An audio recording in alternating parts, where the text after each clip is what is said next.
Welcome to JB Sports. I'm your host, Jonathan Burton, and today is Wrestling Wednesday. So, we're talking all about wrestling. So, over the weekend, we saw Bachelor Berlin. No, great pay per view overall. I honestly liked it a lot. There was some good matches. I was 4 for 5 on my prediction. The only prediction I got wrong was the Terror Twins winning. I thought they might lose just because I thought they might try to pull a twist on us, but they didn't. They beat Dom and Liv. But going into it, the match I thought was going to be the best, honestly, was CM Punk and Drew McIntyre. I thought it was a very good match. Great theatrics, great stuff all around. And I loved it, honestly. CM Punk hitting a, what was it, GTS at every corner before he tag tapped each of the turnbuckles before the win, him getting the necklace back, the sentiment of that for him. There was the stuff before that. There was one time where CM Punk ate a nasty Claymore, like an absolutely nasty Claymore. It was disgusting. But basically, the match overall was really good. You had Drew McIntyre, great worker, great overall. Him and Punk had some really good chemistry, like they've always had so far. And there was a bunch of false finishes. There's one false finish where Drew McIntyre had CM Punk on his shoulders so he can move around easier. And CM Punk was tapping each turnbuckle right after Drew McIntyre turned. The third one he hit, he almost missed because the rope was on his hand. But he tapped all three, and then he was about to steal the fourth one to win the match. But he couldn't get it. Drew stopped him, and then Drew tried to touch it, and CM Punk stopped him. So great theatrics overall. You had, well, that wasn't even the first match, but Kevin Owens, Cody Rhodes, amazing match. Very good spots. At the end, it was like, ooh, Kevin Owens might turn right here. What's going on? He hasn't turned yet. I think there might be a Kevin Owens heel turn coming in the horizon just because Kevin Owens, amazing. Great wrestler. Amazing when he's heel. He's pretty good as a face too. I will say Kevin Owens is a good face too, but he is way better as a heel. Heel Kevin Owens is amazing. So great match overall. Great false finishes. Kevin, at some points it looked like he might win just because he was really putting in the work on Cody. He had some big moves. I think it was maybe a brain buster. I think at one point I forgot what it was, but it was a crazy move. So great match overall. Then women's tag match. I didn't want Bianca and Jade to win, but they won. That'll start the storyline for the destruction of their friendship. Then you had, Isla Dawn, Alba Fire. I wanted them to win. I really did. They're a good tag team. They didn't really have a chance to become really good champs just because there's never really been a good tag team champion set of women. Like the wrestlers can be good, but there's never been a really good reign, is what I meant to say. So it's just very hard to keep starting reigns and then losing in one match. So we really have to think about how we're gonna keep giving these titles to people and then just having them lose it in a second. Like Bianca and Jade lost it at Clash of the Castle to Isla Dawn Alba Fire. Good match. Had some rough spots around, but it was a good match overall. Like this one, it's a good overall. Had a few, mess ups here and there, but it was a good match. And they just, I just want to see other people as champs other than like the top stars. Because it's always like the really, really, really top stars that maybe should just be going for singles, or if they had a mid card title for women, Jade Cargill could be going after that instead of those two being together and getting the tag titles. And I know it sets them up for a breakup and a heel turn, but like you can have them be a team and help each other out without them having the tag titles. So that annoys me a bit, but you know what? Triple H knows what he's doing. We let Triple H cook. Another match that happened was, I'll save that one for the end. Kevin Owens, CM Punk, the Terror Twins. That match wasn't bad. You know, I didn't like it. I mean, no, it was a good match. I think it could have been better. It had some good theatrics around it. The ending where the false finish came when Finn Balor interfered. That was a good part to it. I really wanted, honestly, Dom and Liv to win just because I thought it would be kind of cool for them, and it would make the win for the Terror Twins that just much better if they got cheated out of the first win. But, you know, you win some, you lose some, and Dom and Liv lose all of them. Then you had the last match of the night, Gunther versus Randy Orton. Such a good match. Honestly, I love that match so much. Heavy hits, people getting Gunther getting backdropped through the table. Not when he's getting through the table, and it's not even like just on their feet. They went on a full, metal stairs, and then dropped him on it. Amazing part of the match. You really thought Randy could win it near the end, and then Gunther just put him in the sleeper hold and just choked him out. But throughout the whole match, great moves, false finishes. Really looking for Randy just hit the RKO and finish it. Back body dropped Gunther at least like 80 times. Gunther chopped him like 80 times. So the whole match had some really good moves, really good story to it, and it was good to see Gunther win. I wanted to win. That's who I predicted. I think it was important for him to win this to set off his title reign. So having a dominant kind of finish to the match for him, which I didn't think was a bad finish to the match. I know other people thought it was terrible, but I don't think it was that bad. Him choking out Randy makes him look really strong and makes him look like a really credible champ. So that was very important for him to get that moment so he can really solidify himself. And then you go to Raw. Bronson Reed. This is the one. This is the part of Raw that annoyed me the most, so I might spend a lot of time on it. So you have Sheamus, Ludwig, and Bronson Reed supposed to have a match. Bronson Reed gets COVID. You have a spot open. Maybe see what an NXT guy can do up there on the main roster. Maybe give it to someone who's in the picture or someone who like needs a title to help themselves. Or no one's going to beat Braun Breaker, but this could really help their career. Or for some reason slide Kofi in there so you can still get Xavier to turn on him to get that storyline going because Odyssey Jones is not on the roster anymore. We'll get more into that later. But out of all people, you pick the guy that just lost to Bronson Reed, didn't get put through, but was on top of a car and got tsunamied off a wall. Ribs are all taped up. He hasn't been on TV for months. I don't think he's earned this title. And you get Braun Strowman in there. Listen, I do not hate Braun Strowman whatsoever. He's a good wrestler. I like him. But I just didn't want to see him there. I didn't think he deserved it. I think there was better people to put there. NXT, we'll see what they can say. Quick call up, put him down if you have to. Get some more interesting people in that match. And then you have the match. If Braun Strowman's out, and at least not let him win, I'd rather have Ludwig in that match. But guess what? Braun Strowman wins. Why? What has he done to deserve getting put in that title picture? I mean, I guess he's done something behind the scenes or he's done enough to get it. But to win the match out of everything is what annoyed me. I think there was definitely better suitors for that match after he just lost to Bronson Reed. So why is the guy that is just lost going into a fatal four-way to get a chance at a title? And I guess you could say some of the other people lost too. But like Braun Strowman isn't even relevant to Sheamus and Ludwig. You know what I mean? Like Bronson Reed had talked to Sheamus, he's had problems with that. Braun Strowman was just thrown in there. He had no relevance.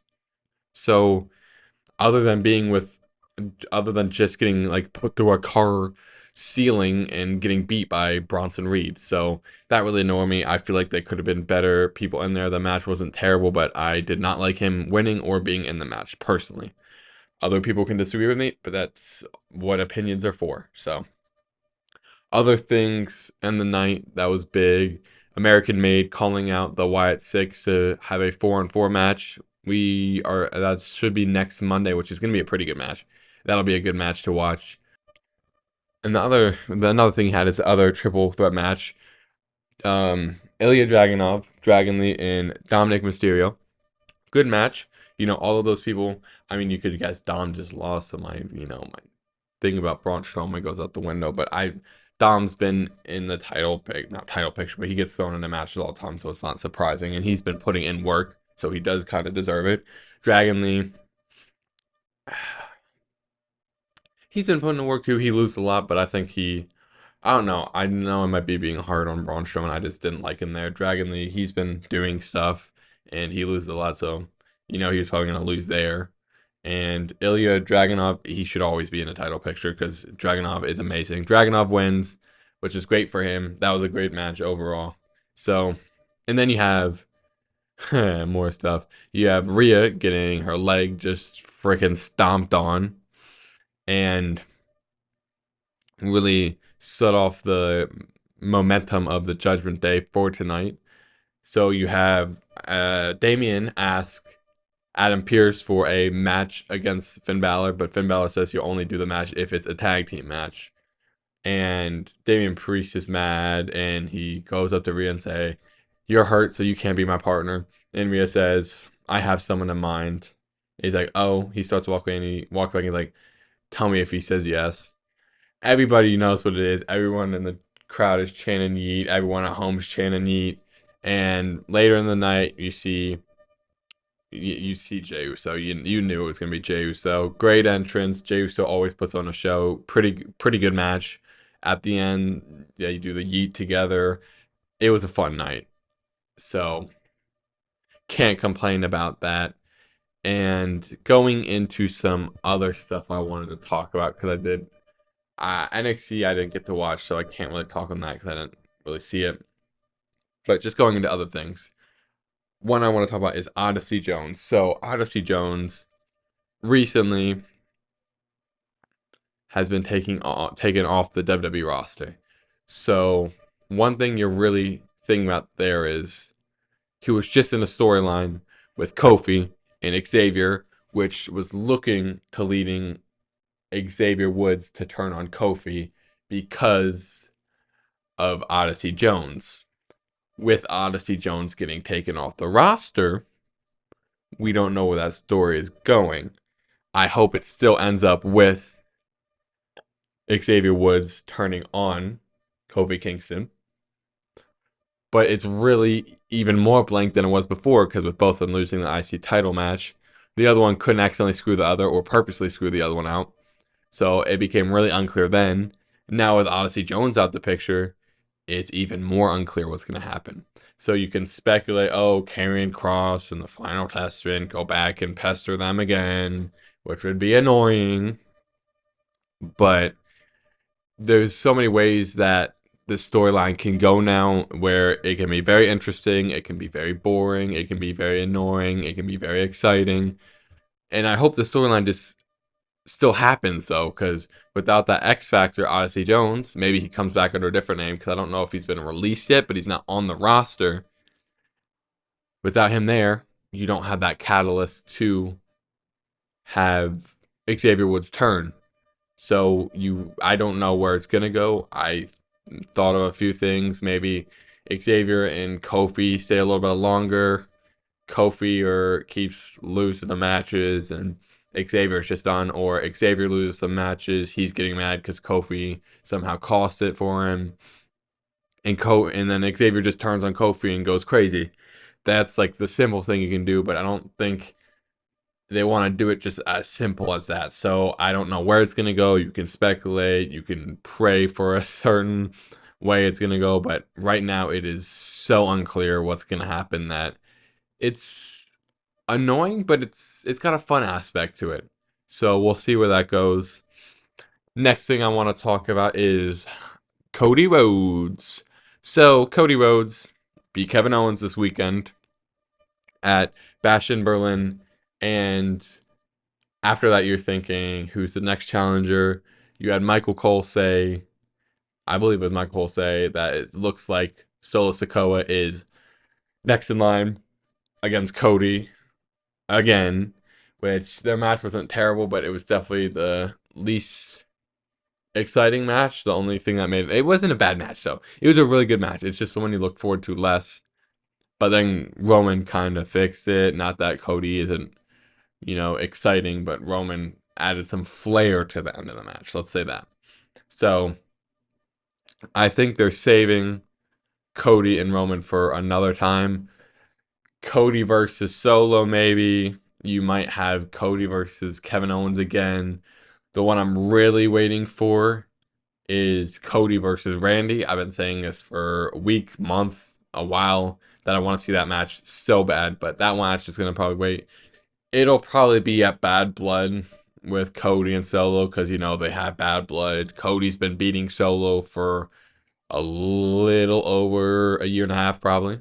He's beaten him, I think, every matchup except for one. So we'll see how that one goes.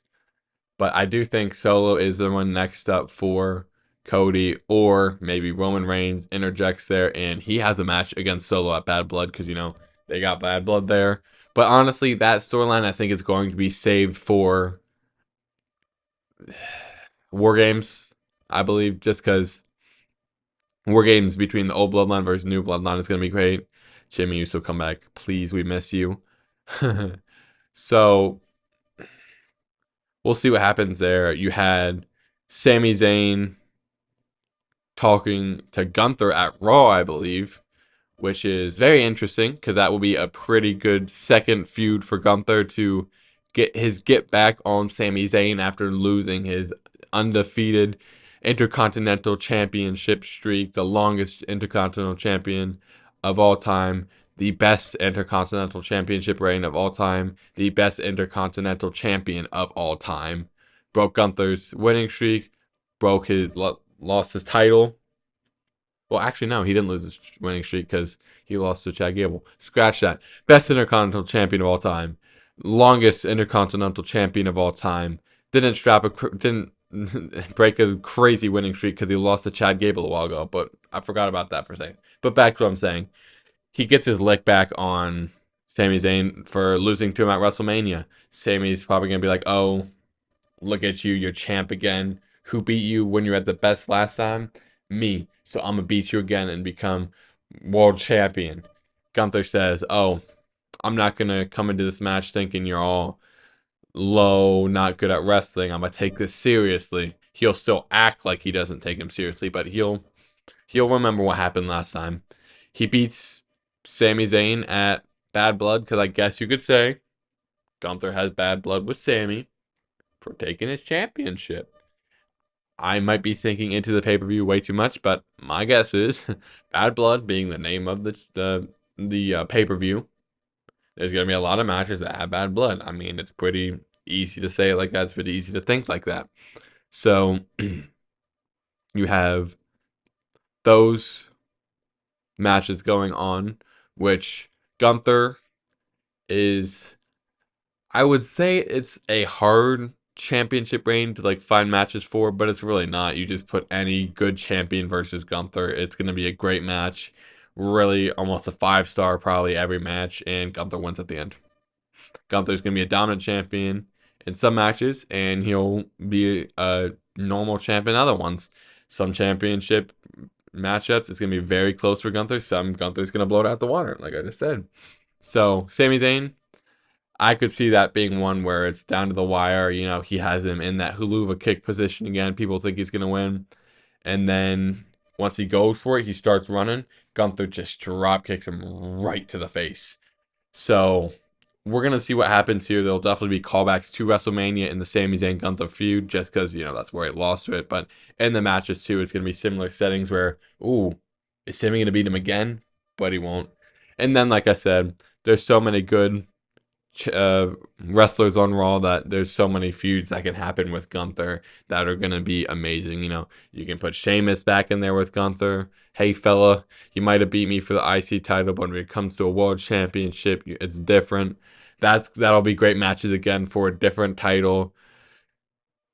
CM Punk, after he gets away from Drew McIntyre trying to murder him every night, because Drew McIntyre, I forgot to say that, Drew McIntyre attacked CM Punk again and then broke his bracelet, so the bracelet's not even there anymore. So maybe next matchup, CM Punk will win again, which is going to happen at Bad Blood. That has to happen. Please be a Hell in a Cell match. If we get CM Punk versus Drew McIntyre in a Hell in a Cell match, it is going to be amazing. He doesn't have to worry about getting the bracelet back because every single match he's always worried about that dang bracelet. But that'll be a good match. But right back to what I was saying, you can eventually have Drew McIntyre versus Gunther for the championship again. You can have CM Punk against him. And maybe even next year, if Gunther keeps it, you could see Gunther versus John Cena. That would be a really good match. I mean, I know a lot of people want to see John Cena get that one last championship to get the record, but Gunther putting over John Cena next year would be a crazy thing to see. I mean, it's John Cena's older, it's the last run. He's going to win some matches, but he's also going to lose some matches. He's got to put people over because if you get the John Cena rub, he puts you over. It should shoot you in the stratosphere. It hasn't worked for Solo because Solo just lost all the matches after. It didn't work for Austin Theory just because Austin Theory was already in a bad place then with the U.S. title. Like Vince left, they said. You don't. Roman buried him, saying your daddy's not here anymore. He did tap out to John Cena, so that match didn't help him too much. But Gunther getting it, especially after Randy Orton gave him a handshake, and then beating John Cena, getting a handshake from him, it would just complete his title run. He'd be a dominant champion. So you think of things like that for Gunther, it makes it really good. Flip side, Cody, he has a lot of feuds that can happen.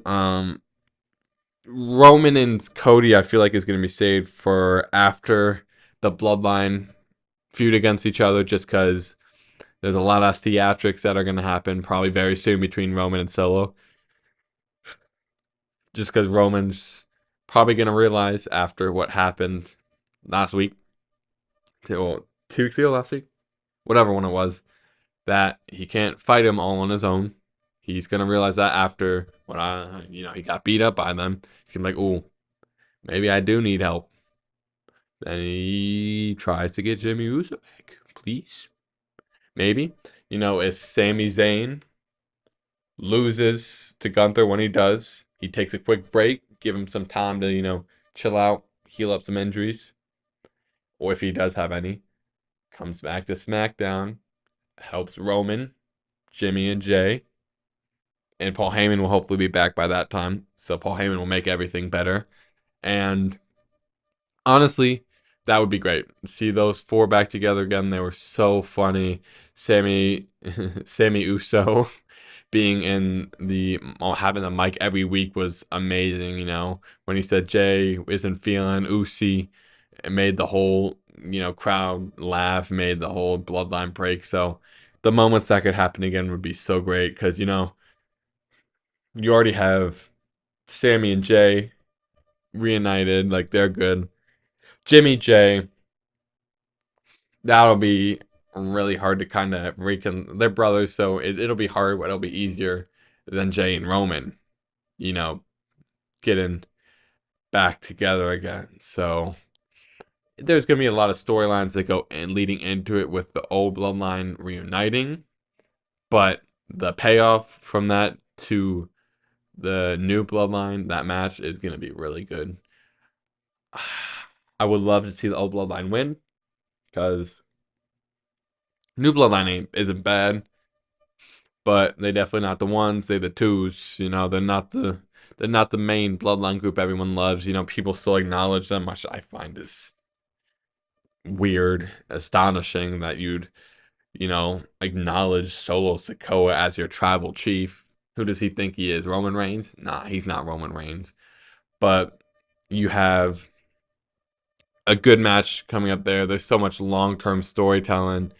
Like maybe eventually I want to see Ludwig turn on Gunther, have a feud there. You know, so many things can lead to matches between the champs, between just normal feuds that are good. I mean, Andrade and Carmelo, that feud that's been happening on SmackDown, it's been great matches, but I don't think the storytelling's been too and terribly great. I like Andrade more personally. I think he should have Zelina Vega back. I think he needs Zelina Vega to bring back to what he was before he left because he doesn't get a lot of pop. Andrade is way too good to get no pop. Some of the stuff he did at Money in the Bank. I mean, you can just say it plainly. It was money. It was great. That Spanish fly off I think it was a Spanish fly off the ropes onto the ladder. Crazy. You know, you just have so many matches you can think of with the stacked roster WWE has. So it's just a really crazy thing to think about how we think so like focused on just the champs, where you think how normal feuds can just be fire and be amazing. So hopefully some of the stories that are kind of getting old start to finish themselves out so new stories can be added in. I mean, you gotta wait for Bad Blood for some of these ones to be over because Drew McIntyre, CM Punk, I like it, but I'm ready for that feud to kind of be over. So we'll see what happens. Bad Blood predictions on the card: Solo versus Cody, Drew McIntyre versus Solo versus Cody, undisputed heavyweight, it's the undisputed championship. You have CM Punk versus Drew McIntyre, just normal Hell in the Cell probably. Women's, I would definitely love to see Rhea versus Liv there for the championship. Rhea get her championship back. Gunther, Sami Zayn, that match there. LA Knight, I want to see him defend it, but I don't know who he really has too much bad blood with yet. I mean, I don't think he's destroyed too many people. I mean, he's destroyed people on the mic, but I'd have to think on that one. On the other side, Nia Jax, I don't really think she has bad blood with anyone but just Bayley because she's had bad blood with Bayley her career. But I just want to see Tiffany Stratton cash in because she almost cashed on Nia the other SmackDown, but didn't. So we'll see. I think a lot of exciting things are coming up with this pay per view, and the future's looking bright, the present's looking amazing, and you just got to look forward to good matches. This has been another episode of Wrestling Wednesday with your host of JB Sports, Jonathan Burton. Have a great week. Look out for Friday's episode, and thank you.